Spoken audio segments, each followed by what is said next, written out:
कृते जनार्दनो देवस्त्रेतायां रघुनन्दनः द्वापारे रामकृष्णौ च कलो श्रीपाद श्रीवल्लभः। श्रीपादराजम शरणं प्रपद्ये। अध्याय 8। दत्तावतारांचे वर्णन। ब्रह्मज्ञानासाठी तप करणारे खरे ब्राह्मण। दुसऱ्या दिवशी तिरुमलदासांनी आपले दररोजचे अनुष्ठान पूर्ण करून सांगण्यास सुरुवात केली। बेटा शंकरभट्टा, आत्मसाक्षात्कार जेव्हा होतो त्यावेळी सर्व 16 कला आपापल्या भूतांमध्ये लीन होतात। त्या देवता मूलभूत शक्ती असलेल्या चैतन्यात लीन होतात। आत्मज्ञान, कर्मे इत्यादी ब्रह्मस्वरूपात लय पावत असतात। अशा ब्रह्मज्ञानासाठी जो आर्त होतो तो खऱ्या अर्थाने ब्राह्मण होय। प्राण, विश्वास, आकाश, वायू, अग्नी, सागर, भूमी, इंद्रिये, मन, अन्न, पाणी, विचार, मंत्र, कर्म, विविध जगत व नामे यांना 16 कला असे म्हणतात। श्रीपाद प्रभू 16 कलांनी परिपूर्ण असे ब्रह्मावतार आहेत। अन्न हेच मन होय। सात्विक अन्नाच्या सेवनाने मनाचे निर्मलत्व प्राप्त होते। विधात्याने प्रथम प्राणाची निर्मिती केली। प्राण म्हणजे संपूर्ण विश्वात विद्यमान असलेली प्राणशक्ती होय। त्या प्राणशक्ती सूक्ष्मात्मा हिरण्यगर्भ या नावाने संबोधिले जाते। विधात्याला हिरण्यगर्भ असेही नाव आहे। भौतिक, मानसिक व बौद्धिक ज्ञान प्रेरणा म्हणजे प्राणशक्ती। प्राणमय कोश शरीराला शरीर शक्ती असे म्हणतात। प्राणमय चैतन्याची शुद्धी केल्यास भौतिक दुःखांचे निवारण होते। मनुष्याचा स्थूल देह रोगी होण्यापूर्वी प्राणमय शरीर रोगग्रस्त होते। नंतर स्थूल देह आजारी होतो। सृष्टीच्या प्रारंभाचा निश्चय झाल्यावर पंचमहाभूतांचा आविर्भाव होतो। या पंचमहाभूतांचे आकलन करण्यासाठी पंचेंद्रियांची रचना झाली। त्यांचे संधान करून व्यवस्थित काम करण्यासाठी मनाची निर्मिती झाली। मनुष्याने आपल्या आहाराविषयी योग्य पूर्व काळजी घेतली पाहिजे। आपण आहाराच्या सूक्ष्म भागानेच मन बनते। मन रूढ झाल्यावर विचार येतात। मनातील विचारांच्या धारेस क्रमबद्ध करून नियंत्रित करणे यालाच मंत्र असे म्हणतात। यज्ञ यागादिकांचे विधीपूर्वक आचरण करीत त्या कर्मकांडात सांगितलेले मंत्रोच्चारण विधीपूर्वक करणे ह्यास कर्म असे म्हणतात। विश्व निर्मिती कर्मानुसारच केली जाते। नामरूप विवर्जित जग असू शकत नाही। अशा प्रकारे दृढ दुःखाच्या कड्यांची 16 रंगाची साखळी तयार होते। मानवी शरीर रचना शास्त्रात प्रत्येक इंद्रियावर विशिष्ट देवतेचा प्रभाव असतो। समाधीस्थ असलेल्या योग्यास जेव्हा आत्मसाक्षात्कार होतो त्यावेळी 16 कला आपापल्या तत्वात लय पावतात। योग्याच्या भौतिक इंद्रियातील चैतन्य शक्ती विश्वातील चैतन्य शक्तीमध्ये लय पावते। कर्मेंद्रिय व ज्ञानेंद्रिय युक्त असलेले मनुष्य कर्म न करता राहू शकत नाही। अहंकार नष्ट झाल्याशिवाय मोक्षप्राप्ती नाही। मनुष्यातील अहममुळेच कर्मे होतात। अहम म्हणजे मन आणि बुद्धी यांच्या नियम चौकटीतील चैतन्य प्रकाश। आत्मसाक्षात्कार झालेल्या योग्यास पूर्वजन्मांच्या कर्माची फले उरत नाहीत। अहंकाराच्या फुटीर प्रवृत्ती पूर्ण नष्ट झाल्याशिवाय आत्मसाक्षात्कार होत नाही।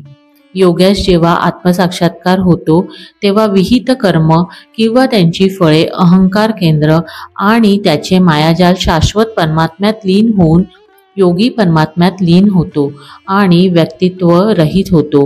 परमात्मा व्यक्तित्व सहित व शक्ती स्वरूप आहे। कर्म व त्याच्या फलाचा नाश होऊन योगी सिद्धावस्था प्राप्त करतो। जरी योगी कर्मफलाचे भोग स्थूल शरीराने भोगत असला तरी देहाभिमान नसल्या कारणाने तो सतत मुक्तावस्थेत स्थित असतो। परमात्मा कधी कधी पूर्ण योग्याच्या द्वारे आपल्या दिव्य लीलांचे प्रकटीकरण करीत असतो। योग शक्ती व सामर्थ्य स्वतःचे असल्याचा योगी ग्रह करून घेईल तर परमात्मा ते काढून घेईल व त्याचा गर्व नष्ट करेल। योग्याला परमात्म्याच्या हातातील साधन व्हायचे असल्यास त्याचा स्वार्थी तोरा परमात्म्यात विलीन झालाच पाहिजे। श्री बापनार यांनी श्रीशैल्य क्षेत्री असलेल्या श्री मल्लिकार्जुन गोकर्ण क्षेत्री स्थित महाबळेश्वर व इतर काही क्षेत्रांमध्ये सौरमंडलातून शक्तिपात केला होता। स्वयंभू दत्ताच्या अर्चन मूर्तीत देखील शक्तिपात झाला होता। अग्निसंबंधातील या शक्तीस शांती विधान करावे लागते। तसे न केल्यास पुरोहित व सर्व पूजकांना अर्चा मूर्तीच्या प्रखर तेजाने शिक्षा होईल। त्यांना अनिष्ट फळे मिळतील। स्वयंभू दत्त मूर्तीत सौरमंडलातून शक्तिपात झाल्याचे केवळ अंतर्ज्ञानी असलेले योगीजनच जाणू शकले होते। श्रीशैल्य मल्लिकार्जुन स्थानी शक्तिपात हजारो लोक उपस्थित असताना श्री बापन्नार यांच्या अर्धयुत्वाने झाला होता. सूर्यमंडलातील तेज बाहेर पडून सर्वांच्या साक्षीने मल्लिकार्जुन लिंगात ते विलीन झाले. श्रीपाद श्री वल्लभ यांचा अवतार व हा शक्तिपात हे अत्यंत गोपनीय अशी दैवी रहस्य आहेत. ही केवळ महायोगांना सांगण्यासारखी व त्यांनीच जाणण्यायोग्य आहे. श्रीशैल्यात महाशांती यज्ञ करण्यात आला. हजारोंच्या संख्येने अन्नदान होऊन जठराग्नी शांत झाला. उग्रत्वाची शक्ती शिथिल होऊन शांतीत लीन होते तेव्हा सर्व मंगलप्रद होते. तथापि पिठिकापुरम मधील स्वयंभू दत्तात झालेल्या शक्तिपातास डोळ्यांनी दिसणारा पुरावा नव्हता. त्यामुळे मूर्तीच्या शांतीसाठी आवश्यक विधी करण्यात आले नाहीत. जरी श्री बापन्नार यांनी मोठ्या प्रमाणावर अन्नदान करण्यास व शांती कर्म करण्यास सुचविले तरी पिठिकापुरातील ब्राह्मण पंडितांनी निरर्थक तर्कवितर्क करून ती सूचना फेटाळून लावली. श्रीपाद सर्व 16 कलांनी परिपूर्ण.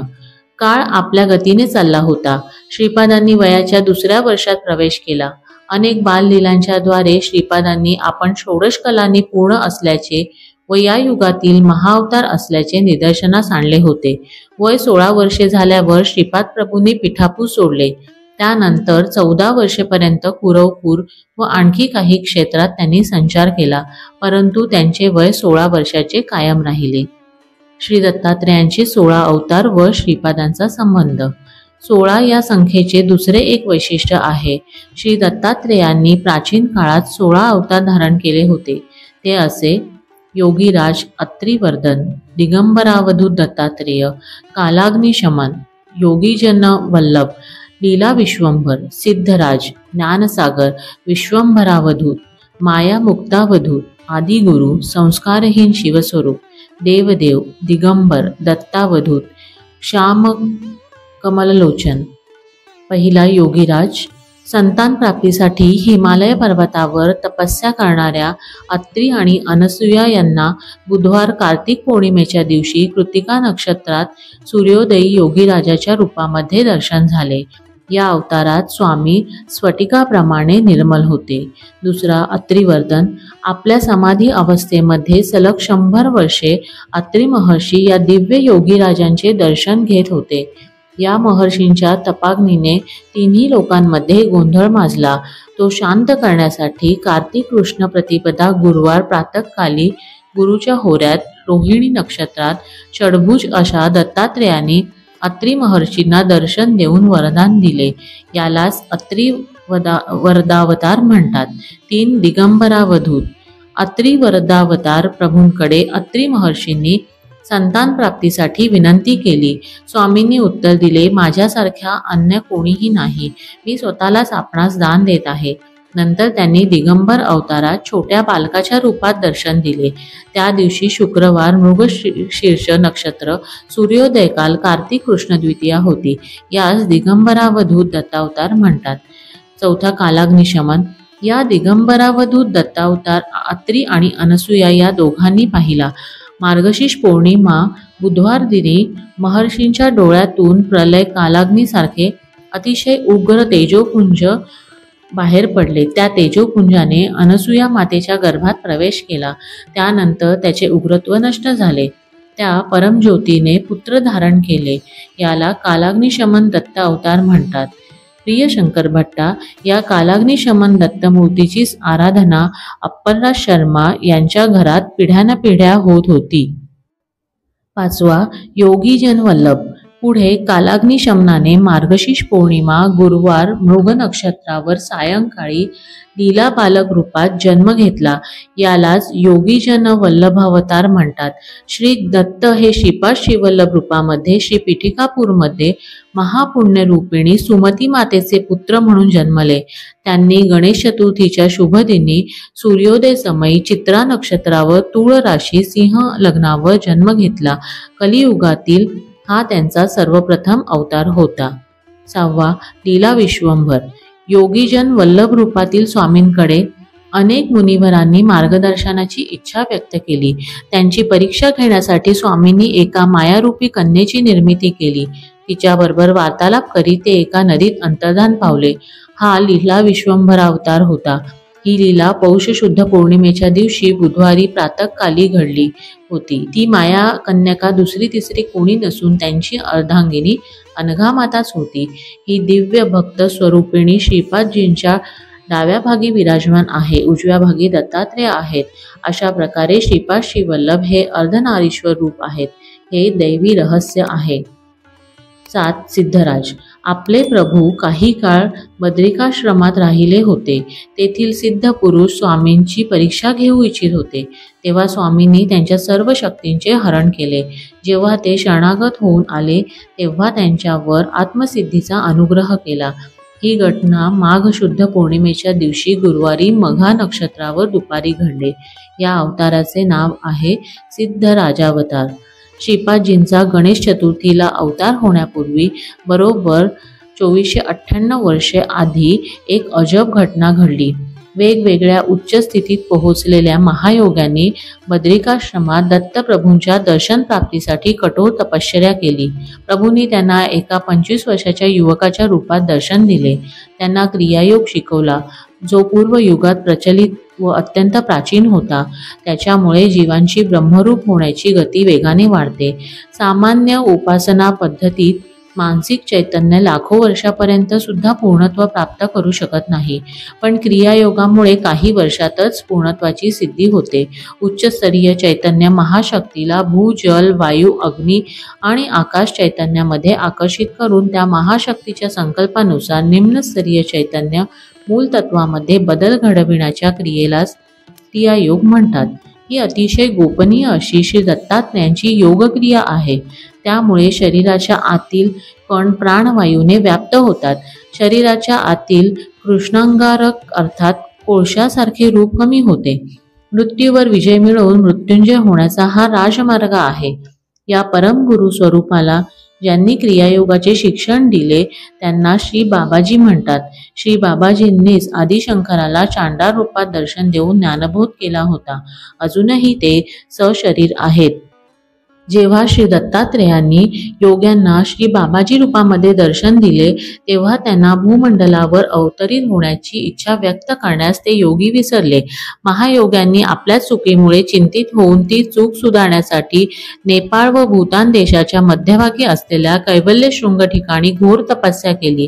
त्यांच्यामध्ये अधिकांश महायोगी काही शेकडो वर्षे वयाचे होते. ते महातपशाली होते.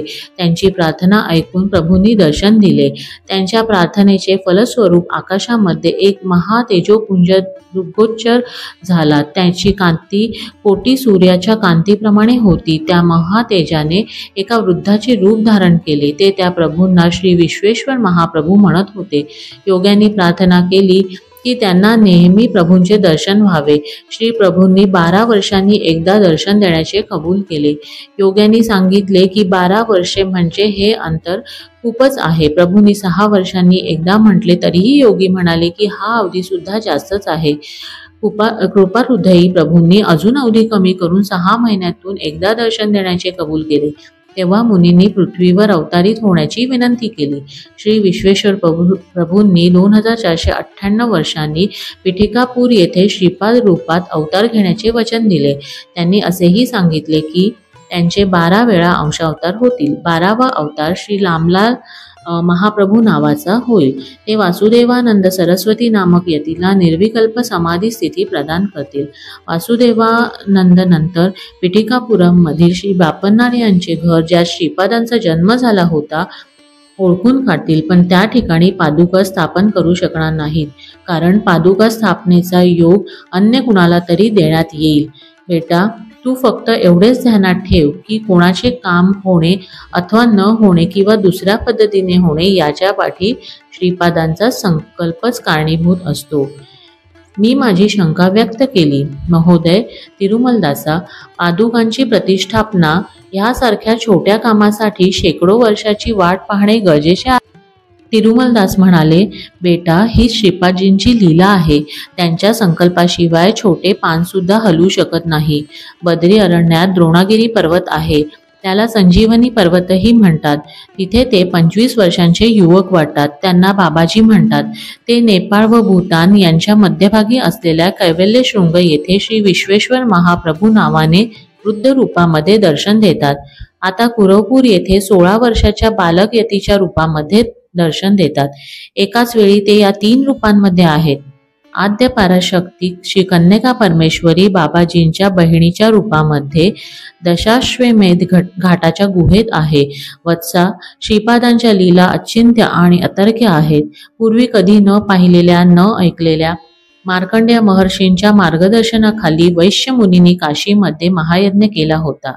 तेव्हा कन्यका परमेश्वरीने दशाश्वमेध घाटावर त्यांना दर्शन देऊन आशीर्वाद दिला. ही घटना आषाढ पौर्णिमेच्या दिवशी घडली होती. वेदव्यास सुद्धा आषाढ पौर्णिमेच्या दिवशीच जन्मले होते. या पौर्णिमेचे नावच गुरु पौर्णिमा आहे.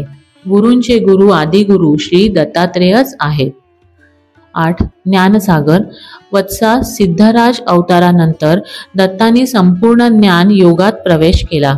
फाल्गुन शुद्ध दशमी रविवार प्रातःकाळी ज्ञानयोगामध्ये प्रवेश केलेल्या या अवतार मूर्तीचे नाव ज्ञानसागर अवतार आहे. 9. विश्वंभरावधूत. ज्या सिद्धमुनींनी आपल्या प्रभूंकडून ज्ञानयोगाची दीक्षा घेतली त्यांनी आपली ज्ञानसाधना सुरू ठेवली होती. स्वामींनी त्यांची परीक्षा घेण्यासाठी अत्यंत विकृत स्वरूपात त्यांना दर्शन दिले. जे योगी संपूर्णपणे शरण आले त्यांना पूर्ण रूपाने अनुग्रहित केले. ही घटना चैत्र शुद्ध पौर्णिमेच्या दिवशी मंगळवार चित्रा नक्षत्रामध्ये घडली. यालाच विश्वंभरावधूत अवतार म्हणतात. 10. मायामुक्तावधूत. काशी क्षेत्रामध्ये एक सद्ब्राह्मण राहत होता. एकदा वैशाख शुद्ध चतुर्दशी बुधवार स्वाती नक्षत्र असलेल्या दिवशी त्यांच्याकडे पितृश्राद्ध होते.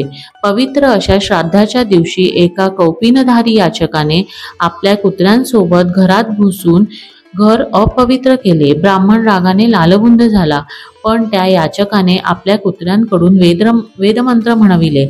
ब्राह्मण समजला की हा याचक श्री दत्त प्रभूंशिवाय दुसरा कोणी नाही. त्यांच्या पाया पडून ब्राह्मणाने क्षमा मागितली. हा ब्राह्मण एका जन्मात विष्णुदत्त नावाचा दत्तभक्त होता. स्वामींनी प्रसन्न होऊन त्याला वरदान दिले की ही दंपती कलियुगामध्ये सुमती व अप्पर राजू शर्मा म्हणून जन्मास येतील. त्यांच्या घरात कालाग्निशमन दत्तमूर्तीची आराधना होईल. ते स्वामी श्रीपाद श्रीवल्लभ या नावाने त्यांच्या मुलाच्या रूपात जन्म घेतील. या दत्तावतार मूर्तीचे नाव मायामुक्तावधूत असे आहे. 11. आदिगुरु. जंभासुराचा वध करण्यासाठी दत्तगुरु आणि अनघालक्ष्मी यांनी अवतार घेतला. या जोडीला आदिगुरु अवतार म्हणतात. 12. संस्कारहीन शिवस्वरूप. परशुराम महायज्ञ करीत होते.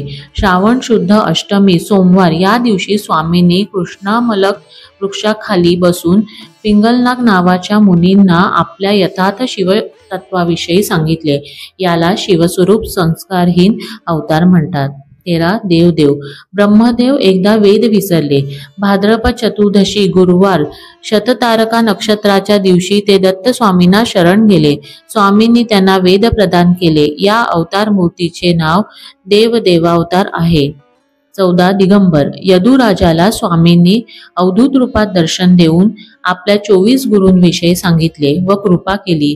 यालाच दिगंबरावतार असे म्हणतात. हा अवतार अश्विन शुद्ध पौर्णिमा बुधवार या दिवशी झाला. 15. दत्तावधूत. गोरक्षक नावाचा एक सद्भक्त आहे. त्याला गोरक्षनाथ असेही म्हणतात. एकदा ज्येष्ठ महिन्यातील पौर्णिमेच्या दिवशी त्याला स्वामींचा साक्षात्कार झाला. या मूर्तीला दत्तावधूतावतार म्हणतात. गोरक्षकाचेच अनुयायी नेपाळ देशात राहतात. तेथे श्रीपाद श्रीवल्लभांच्या कुंडलीची प्रत शुक्रनाडी ग्रंथामध्ये आहे. कालांतराने ती नेपाळ देशाहून पिठिकापुराला पोहोचेल. तेव्हापासून असंख्य लोक दत्त पादुकांच्या दर्शनासाठी पिठिकापूरला येत राहतील. 16. श्यामकमललोचन. कार्तिक शुद्ध द्वादशी बुधवार रेवती नक्षत्र या दिवशी सूर्योदय समयी श्री दत्त प्रभूंनी आपल्या श्यामकमल नेत्रांद्वारे अमृतवृष्टी करीत दिव्य कांती फैलावत असंख्य लोकांना दर्शन दिले. या अवतार मूर्तीचे नाव श्यामकमललोचन. श्री दत्त प्रभू आनंद भोग व मोक्ष प्रदान करतात. त्यांची आराधना करण्यासाठी केवळ त्यांच्या दिव्य पादुकांची आराधना केली असता पुरे. चारी वेद श्वान रूपाने त्यांच्या पादुका साधतात. वेद सर्व अशुद्धीपासून मुक्त करतात. जर असे वेद मलिन श्वान बनून त्यांच्या चरण कमली पडू असतात तर श्री दत्तात्रयांच्या पवित्रतेची कल्पना करण्यास मानवच काय तर देवता व सप्तर्षी सुद्धा असमर्थ होत. प्राचीन काळी जेव्हा वामनावतार झाला तेव्हा त्याचे समकालीन श्री वामदेव महर्षी होते. त्यांच्या जन्मसमयी मातेच्या गर्भातून केवळ क्षीर बाहेर आले व चारी दिशांचे अवलोकन करून पुन्हा गर्भात निघून गेले. तेव्हा देवता व ऋषीगणांनी प्रार्थना केल्यावर श्री वामदेवांनी पुन्हा जन्म घेतला. ते जन्मतः ब्रह्मज्ञानी होते. तसेच श्रीपादांच्या जन्मसमयी सुद्धा घडले. याप्रमाणे 2 वेळा जन्म घेतल्याने ते आजन्म द्विज होते. ते जन्मतः ब्रह्मज्ञान संपन्न होते. ते संपूर्ण अखंड अनंत अद्वैत सच्चिदानंद घन असल्या कारणाने या अवतारात त्यांना गुरु नव्हते. श्रीपाद प्रभूंचा गणेश चतुर्थीला चित्रा नक्षत्रावर तुळा राशीत सिंह लग्नात जन्म झाला. वास्तवात ते त्रिमूर्तीचे संयुक्त रूप नसून त्रैमूर्तींच्या आतील असलेले एक विशेष तत्व आहे. म्हणून या त्रैमूर्तीस आतील असलेले चतुर्थत्व असल्याचे सुचविण्यासाठी त्यांनी चतुर्थीला अवतार घेतला. गणेश हे प्रवृत्ती व निवृत्ती गणांचे स्वामी असून ते दर्शविण्यासाठी श्रीपादांनी गणेश चतुर्थीला अवतार घेतला. चित्रा नक्षत्राचा अधिपती अंगारक आहे. अंगारकास मंगळ ग्रह असेही म्हणतात. तो ग्रह दूषित असता माणसाच्या जीवनात अनेक अमंगल घटना घडतात. सकल अमंगळाचे हरण करून शुभमंगलत्व प्रदान करण्यासाठी प्रभूंनी चित्रा नक्षत्रामध्ये जन्म घेतला. म्हणून चित्रा नक्षत्र असताना श्रीपाद प्रभूंचे पूजन केल्यास विपुल लाभदायक फले मिळतात. श्रीपाद प्रभू साक्षात धर्मशास्त्रे आहेत. ते हरिहरात्मज श्री अय्यप्पा स्वामी असल्याचे सुचविण्यासाठी त्यांनी तूळ राशीमध्ये जन्म घेतला. सर्व ग्रहांचा राजा असलेल्या रवीच्या राशीत म्हणजे सिंह लग्नात त्यांचा जन्म झाला. ते या विश्वाचे नियंते आहेत हे ते स्पष्टपणे सुचवतात आणि ते सम्राट असून त्यांना दैदिप्यमान राजदरबार भरवण्यासाठी आले होते. श्रीपाद जाणत नाहीत असे धर्मशास्त्रच नाही. धर्ममार्गात द्विधा स्थिती झाल्यास त्यांना प्रार्थना केल्याने योग्य मार्ग दिसतो. श्री दत्तप्रभूंपासून त्रिमूर्ती आणि त्रिमूर्तीपासून 3 कोटी देव व त्यांच्यापासून 33 कोटी देवता उत्पन्न झाल्या. म्हणून केवळ श्री दत्त नामस्मरणाने सकल 33 कोटी देवता स्मरण केल्याचे फल प्राप्त होते. श्री दत्तप्रभूंच्या ब्रह्ममुखास ऋषी पूजन करावे. विष्णू मुखास श्री सत्यनारायण व्रत व विष्णू सहस्त्रनामाने पूजन करावे. त्यांच्या रुद्रमुखास रुद्राभिषेक करावा. ब्रह्माच्या जिभेवर सरस्वतीचा निवास असल्याने श्री दत्तप्रभूंच्या ब्रह्ममुखावर ती वास करते. विष्णूच्या वक्षस्थळी महालक्ष्मीचा वास असल्याने श्री दत्तप्रभूंच्या विष्णुमुखात ती निवास करते. शिवाच्या डाव्या भागात गौरी देवी राहत असल्याने दत्तप्रभूंच्या शिवमुखात तिचा वास असतो. श्रीपाद प्रभू स्वतः श्री दत्तात्रेय असल्याने सृष्टीतील सकल स्त्री देवता व त्यांच्या शक्ती श्रीपादांच्या डाव्या भागात व पुरुष देवता व त्यांच्या शक्ती उजव्या बाजूस विराजमान आहेत. तिरुपतीमधील सप्तगिरीवर अवतरलेले श्री व्यंकटेश्वर स्वामी हे साक्षात श्री दत्तप्रभूच आहेत. व्यंकार हे अमृत बीज व कट हे ऐश्वर्य बीज होय. व्यंग म्हणजे पाप व कट म्हणजे खंडन करणारा किंवा हरण करणारा असा अर्थ आहे. श्री व्यंकटेश्वर हे दिव्य अमृत व ऐश्वर्याचे प्रदाते आहेत. ते सर्व पापांचे हरण करणारे सुद्धा आहेत. श्री व्यंकटेश्वर आणि श्रीपाद श्रीवल्लभ खरे पाहता एकच असून अभिन्न आहेत. तेव्हा मी म्हणालो, अहो तिरुमलदास, पूर्वी वर्णाश्रम धर्म काटेकोरपणे पालन करावा असे आपल्या पूर्वजांचे म्हणणे होते. परंतु श्रीपाद प्रभूंचे मत याच्यापेक्षा वेगळे होते असे मला वाटते. तर माझ्या या शंकाचे समाधान करावे ही विनंती. ब्राह्मणांची लक्षणे. यावर तिरुमलदास सांगू लागले, बेटा, ब्राह्मणाने ब्रह्मज्ञानाच्या अन्वेषणात जीवन घालविले तरच तो सद्ब्राह्मण म्हणवला जातो. विहित धर्म कर्माचा त्याग करून दुराचारी झाल्यास तो कुब्राह्मण होईल. त्याचे दुराचार वाढून तो गोहत्या व गोमांस भक्षण करण्यास प्रवृत्त झाल्यास व त्याने दुसऱ्या स्त्रीची अभिलाषा धरल्यास त्याच्यातील ब्राह्मणत्व लोप पावून त्याचे ब्रह्मते संपूर्णपणे क्षीण होते. त्याच्या शरीरातील जीवन कणांमध्ये देखील अनेक बदल घडून तो शेवटी चांडाळत्वास प्राप्त होतो. तो नाममात्र ब्राह्मण असतो. क्षत्रियाने ब्रह्मज्ञानाच्या तीव्र आकांक्षेने निरंतर तपाचरण केल्यास ब्राह्मणत्व प्राप्त करू शकतो. क्षत्रियांच्या शरीरात जन्मजात असलेल्या जीवन कणात तपाचरणाने बदल घडून त्याला ब्राह्मणत्व प्राप्त होते. त्याप्रमाणे विश्वामित्रांना ब्राह्मणत्व प्राप्त झाले होते. शनी ग्रहाचे 3 राशीत म्हणजे 7.5 वर्षेपर्यंत भ्रमण असते, तेव्हा प्रत्येक मनुष्याच्या शरीरातील जीवन कणांमध्ये बरेच बदल होतात. जुन्या जीवन कणांचा नाश होऊन नूतन जीवन कणांचे सृजन होत असते. या प्रक्रियेची मनुष्यास कल्पना येत नाही. 4 वर्णांची लक्षणे. क्षत्रियाने क्षात्र धर्माचा त्याग करून शांतिरस प्रधान असलेले कृषी, गोसेवा, वाणिज्य अशा धर्माचे पालन करून स्वकर्म सोडल्यास त्याच्यातील क्षात्र तेज टिकून राहत नाही. त्याच्या मन, बुद्धी व शरीरात अनेक बदल घडून येतात आणि तो वैश्यत्वास पावतो. ब्राह्मणाने क्षात्र धर्माचे अवलंबन केले असता परशुरामासारखा होतो. पूर्वी द्रोणाचार्य आणि कृपाचार्य जन्मतः ब्राह्मण असले तरी त्यांनी क्षात्र धर्माचे पालन केले नव्हते का? वैश्य असूनही कुसुमश्रेष्ठींनी शास्त्र धर्म स्वीकारला ना? जन्मतः शूद्र असून श्रीपाद प्रभूंच्या कृपेने मला ब्रह्मज्ञान प्राप्त झाले नाही का? निरंतर प्रयत्नाने शूद्र सुद्धा वैश्य, क्षत्रिय किंवा ब्राह्मण होऊ शकतो.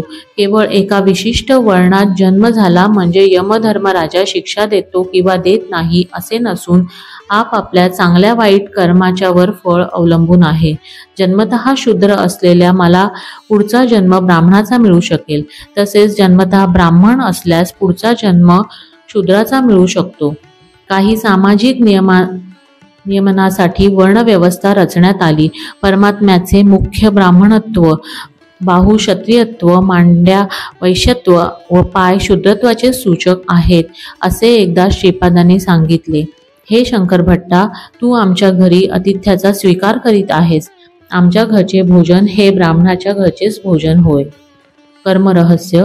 निरंतर श्रीपादांचे नामस्मरण व ध्यान केल्याने येथील परिसरातील वातावरण शुभप्रद आणि पवित्र अशा स्पंदनाने भरले आहे. जन्मतः नरसावधानी ब्राह्मण असले तरी त्यांच्या घरात भौतिक, मानसिक व आध्यात्मिक स्पंदने विषपुरीत आहेत. या कारणाने श्रीपाद प्रभूंनी त्या दूषित वातावरणाने भरलेल्या ब्राह्मण घरात आतिथ्याचा स्वीकार केला नाही. यातील हे रहस्य आहे. क्रमविकास किंवा प्रतिविकास यांच्या प्रक्रियेत जीवाना जन्म घेण्यासाठी वर्ण आवश्यक आहे. ही व्यवस्था त्या कारणासाठी झाली. जॉन हा जर्मनी देशाचा असून त्याला ब्रह्मज्ञानाची जिज्ञासा होती. प्रामाणिक प्रयत्नामुळे अध्यात्म विकास क्रमाच्या शेवटच्या अवस्थेत त्याला पुरवपुरी श्रीपाद प्रभूंचे दर्शन सौभाग्य लाभले. तो परकीय असूनही त्याला अमोघ अशा श्रीपाद अनुग्रहाची प्राप्ती झाली. नरसावधानी पिटिकापुरमचे रहिवासी असून सुद्धा श्रीपाद अवतार आहेत हे कित्येक वर्षे जाणू शकले नाहीत. हे जाणल्यानंतर सुद्धा कठोर साधनेनंतरच त्यांना श्रीदत्त अनुग्रह प्राप्त होणे शक्य झाले. यावर मी असे विचारले, महोदय, आपले म्हणणे असे आहे की जीवकणांमध्ये बदल घडत असतो, तर प्रत्येक जातीस तिचा आत्मा असेल काय? पार्वती देवी ही हिमपर्वताची कन्या आहे असे म्हणतात. या विधानामागे कोणती संकल्पना आहे? यावर तिरुमलदास म्हणाले, प्रत्येक जाती वंशास एक आत्मा असतो. तो मनोविषय आहे. तो भाग व हिस्सा दिव्य आत्म्यातून श्री दत्तातून प्रक्षेपित झालेला असतो.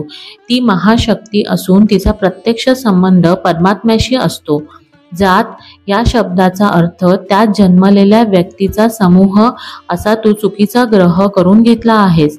त्या सामूहिक व्यक्तित्वामध्ये संबंधित सर्व व्यक्तीचे विविध शक्ती, सामर्थ्य, कार्यक्षमता, गुण अंतर्लीन असतात.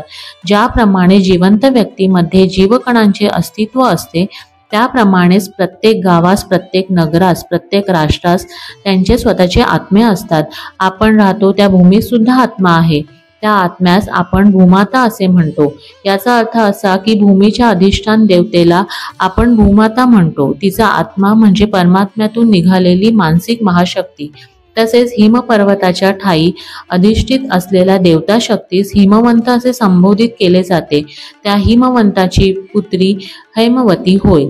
सर्व साक्षी सूर्य भगवानांचे पुत्र यमधर्मराज आहे असे जेव्हा म्हटले जाते, तेव्हा जीवराशीच्या शुभाशुभ कर्मानुसार न्याय करून पाप्यांना शिक्षा करणारी देवता शक्ती आहे असा अर्थ होतो.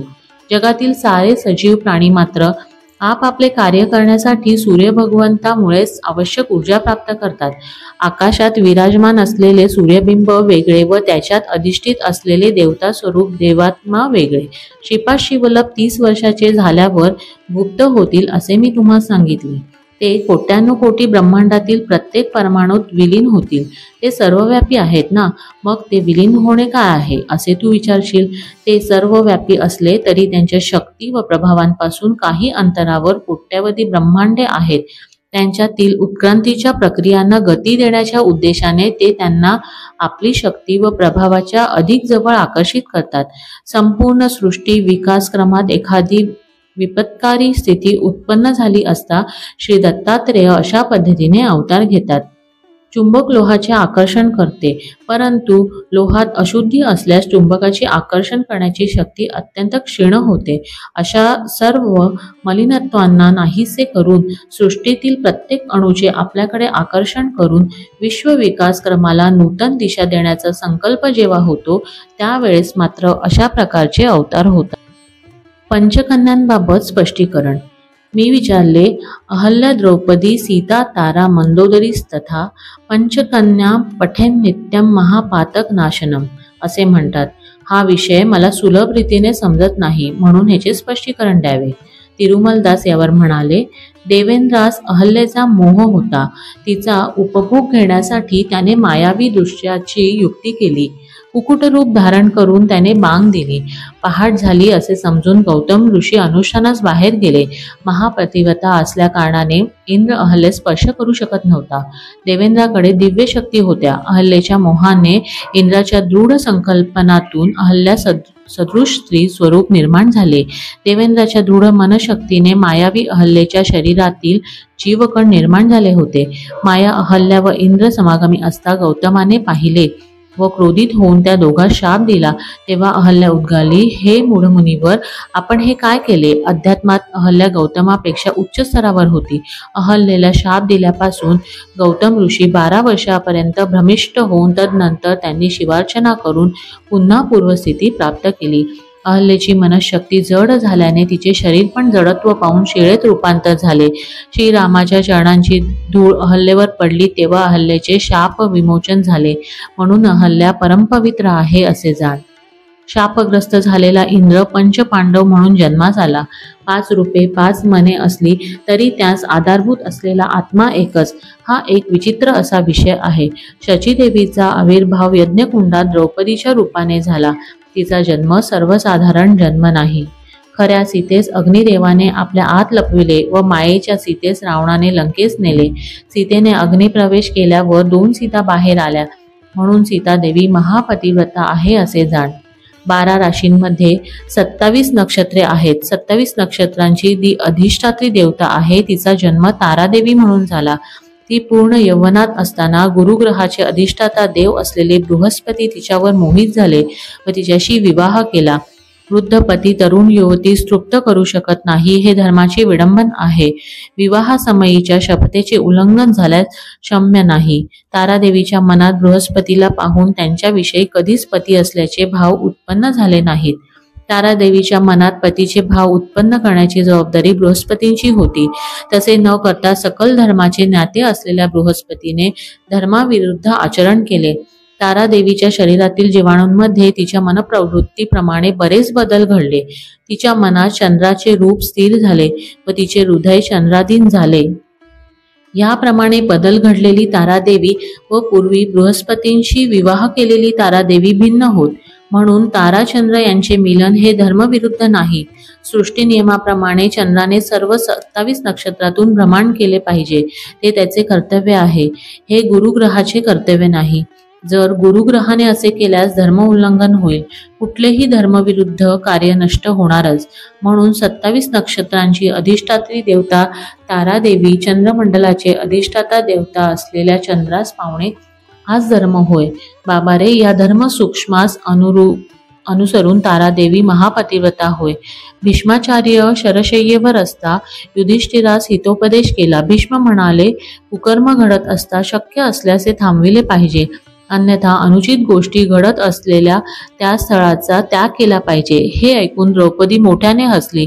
नंतर भीष्म म्हणाले, ज्यावेळी द्रौपदीचा मानभंग झाला तेव्हा मी गप्प राहिलो. त्यावेळी मी दुर्योधन व इतरांनी दिलेले अन्न सेवन करीत होतो, म्हणून तेव्हा माझे मन कलुषित होते. आता ते सर्व कलुषित रक्त शरीराबाहेर गेले आहे. सध्या माझे मन निर्दोष आहे. मला सत्य समजले आहे. जीव उत्क्रांती दशेत अनेक जन्म घेत असतो. काही जन्मात स्त्री तर काही जन्मात पुरुष म्हणून जन्म घेतो. मानव जन्माव्यतिरिक्त पशु पक्ष्यादींचा सुद्धा जन्म घेतो. एका जन्मात मंदोदरीचा पुरुष जन्म होता. त्या जन्मामध्ये तिला एक चंचल स्वभावाची, एक दुष्ट स्वभावाची व एक मृदू स्वभावाची अशा 3 पत्न्या होत्या.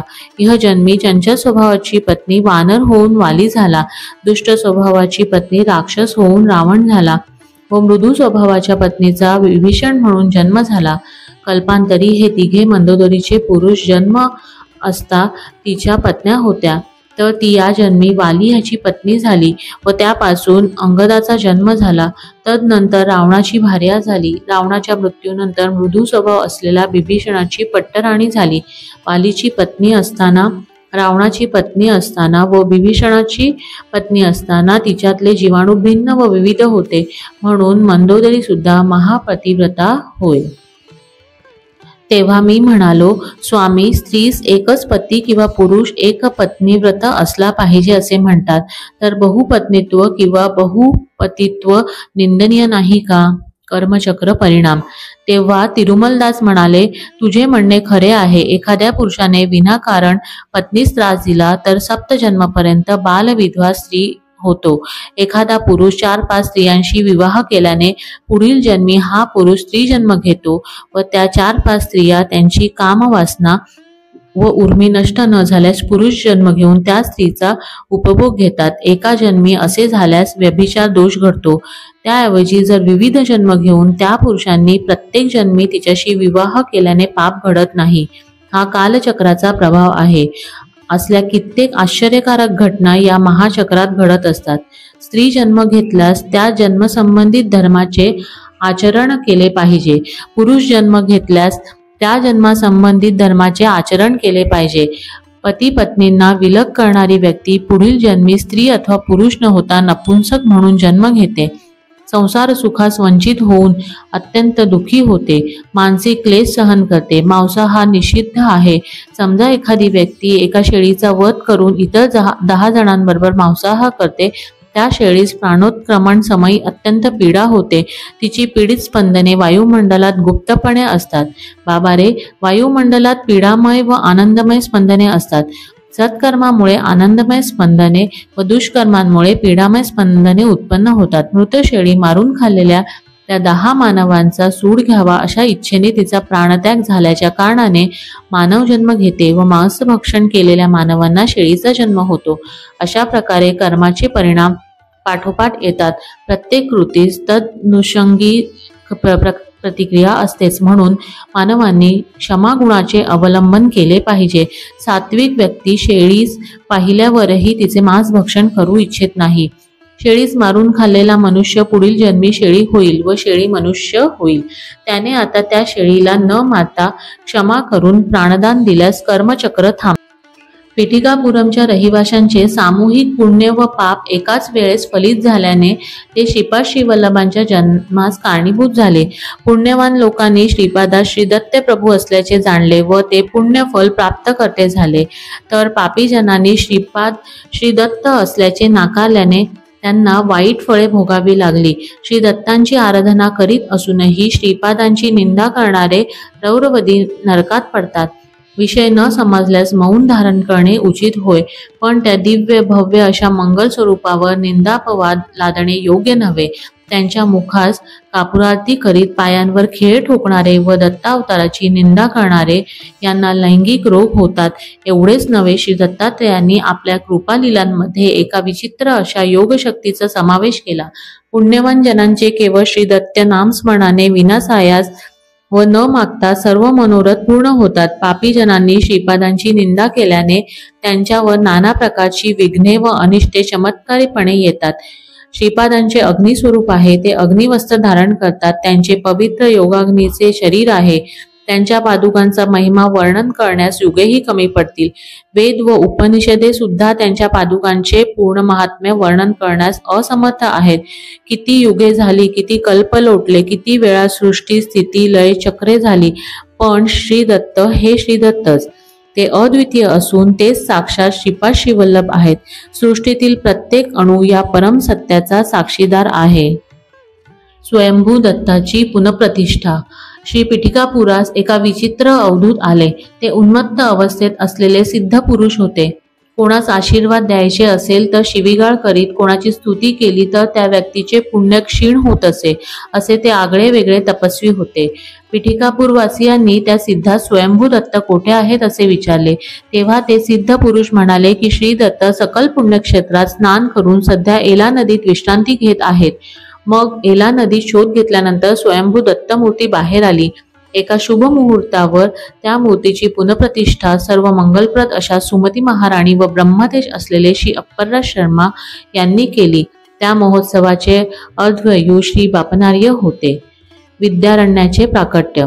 मंदिरात मूर्तीची पुनःप्रतिष्ठा झालेल्या दिवशी श्री बापनार्यांनी त्या सिद्ध पुरुषास आपल्या घरी भिक्षेस येण्याची विनंती केली.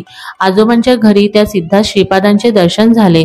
2 वर्षाच्या त्या दिव्य बालकास जमिनीवर हलकेच चालताना पाहिल्यावर त्या सिद्धाच्या मनात पुत्र वात्सल्य उत्पन्न झाले. श्रीपाद त्यांचे मामा श्री व्यंकावधानी यांच्या खांद्यावर चढले. त्यांच्या शिखेची चेष्टा करीत सिद्धाकडे दृष्टी करून ते हसले. ते हास्य ऐकून सिद्धास समाधी लागली.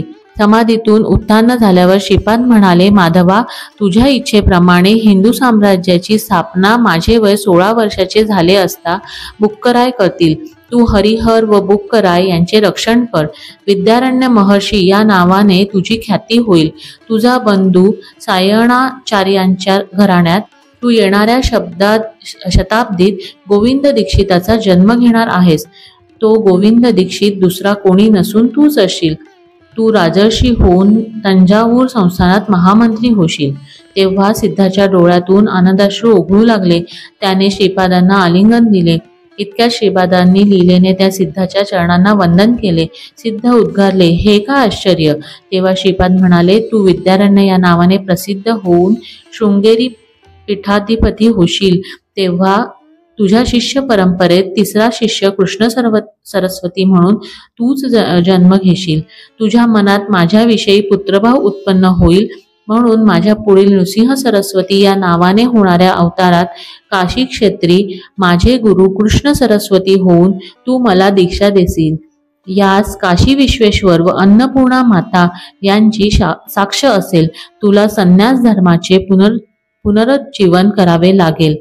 वशिष्ठ, शक्ती, पराशर, राशेल, पाराशर गोत्रोद्भव, वाजपेयाजी, माधवाचार्य हे विद्यारण्य महर्षी नावाने ख्यात होतील. या व आणखी काही गोष्टी उद्या सांगेन असे म्हणून तिरुमलदासांनी त्या दिवशीचे निरूपण संपवले. अध्याय 8 समाप्त. श्रीपाद श्रीवल्लभांचा जय जयकार असो.